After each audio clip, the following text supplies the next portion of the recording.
রে দোস্ত, ভিক্ষু তো আমাদের ক্লাসের মধ্যে চলে আসলো কিভাবে? এই ছেলে, এইখানে ভিক্ষা দেওয়া হয় না, এটা একটা ক্লাসরুম। ক্লাসরুমে বাধা দিও না, যাও যাও। চাঁদনি বাদ দে না, বেচারা শখ করে আসছে, ওর অপমান করিস না। এই 20টা টাকা দিয়ে দে না, তুমি 20টা টাকা নিয়ে নিচে চলে যাও। ওয়েট, ওকে দেখেই তো বোঝা যাচ্ছে যে ও একটা সুস্থ স্বাভাবিক মানুষ, তাহলে কেন আমাদের কাছে সাহায্য চাচ্ছ? আমি তো এই জায়গায় কোনো সাহায্য চাইতে আসিনি, আমি এই জায়গায় এসে ইফতেখার স্যারের লগে দেখা করতে। তুই ইফতেখার স্যারের সাথে দেখা করতে আসছিস না? এসব ধান্দা আমরা বুঝি। যা ক্লাসেতে বের, যা বেরো। আরে দেখিস না কেমন স্যান্ডেল পরে চলে আসে ক্লাসের মধ্যে। কি অবস্থা? আচ্ছা, স্যার আসসালামু আলাইকুম, আমি নূর ইসলাম, আমি ভুবনপুর গ্রাম থেকে আইছি। Sir okay. ওর নাম হচ্ছে নূর ইসলাম, আমার প্রিয় শিক্ষকের একমাত্র নাতি। ও এখন থেকে তোমাদের সঙ্গে পড়াশোনা করবে। নূর, ও হচ্ছে আমার মেয়ে, ওর নাম চাঁদনি। চাঁদনি শোন, তুই বাসায় যাওয়ার সময় ওকে সঙ্গে করে নিয়ে যাবি, ঠিক আছে? আর আমার আরো একটা ক্লাস আছে, আমি শেষ করে আসছি।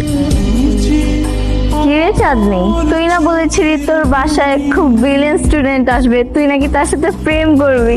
এই তোর হবু বয়ফ্রেন্ড। আরে সমস্যা কোথায়? প্রেম কর, ভালোই তো মানাবে। ওর সাথে প্রেম করবো আমি? আমার কেন তোমার ঘৃণা লাগতেছে? একটু জীবনেও না। আমি তোকে আমার বাসায় নিয়ে যাব না। এই শোনো, তুমি কিন্তু আমার সাথে আমার বাসায় যাচ্ছ, মনে থাকবে তো?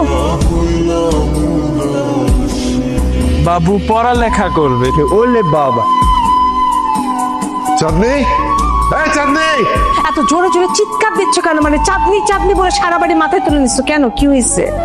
কি হয়েছে বাবা? তোকে কি বলেছিলাম?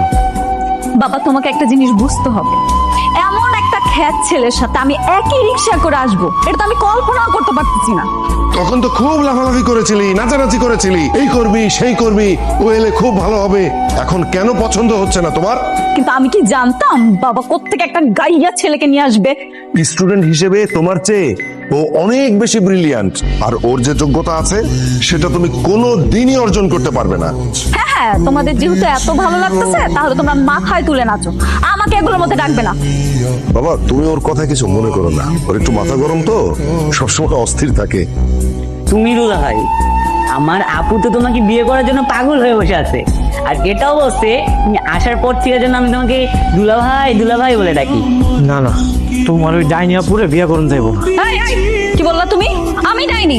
তোমার মতো একটা খ্যাত ছেলেকে বিয়ে করবো আমি? তো এই, তুই দাঁড়াইছিস কেন? তুই এর সাথে থাকতে থাকতে খ্যাত হয়ে যাবি, চল আয়।